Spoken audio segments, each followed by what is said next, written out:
গাইবান্ধায় যিনি জয়েন করেছেন তিনি হচ্ছে রিফাত আল মাহফি, সহকারী প্রকৌশলী। আমি তার কাছে জানতে চাইবো যে আপনি কবে জয়েন করেছেন এবং আপনার যদি অনুভূতিটা একটু ব্যক্ত করতেন।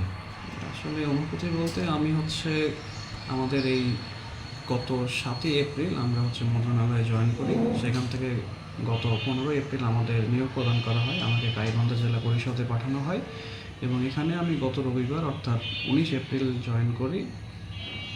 আর অনুভূতি আর কি, আমি খুবই আনন্দিত জেলা পরিষদের একজন সদস্য হতে পেরে এবং আমি আমার কর্মক্ষেত্রে আমার কর্মকর্তা এবং কলিগদের নিয়ে খুবই আন্তরিক ব্যবহারে আমি খুবই প্রস্ফুটিত।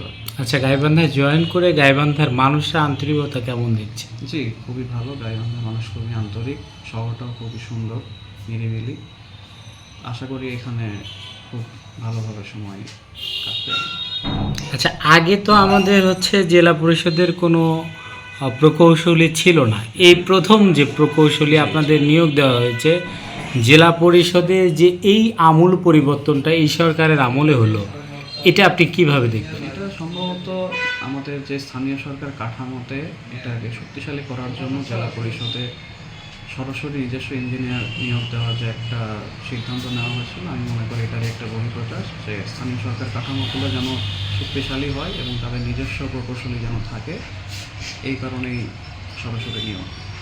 ধন্যবাদ আপনাকে। গাইবান্ধায় স্বাদে ভরা রসমঞ্জরি ঘ্রাণ, চলাঞ্চলের ভুট্টা মরিচ, গাইবান্ধার প্রাণ। গাইবান্ধায় আপনাকে স্বাগত। আপনাকে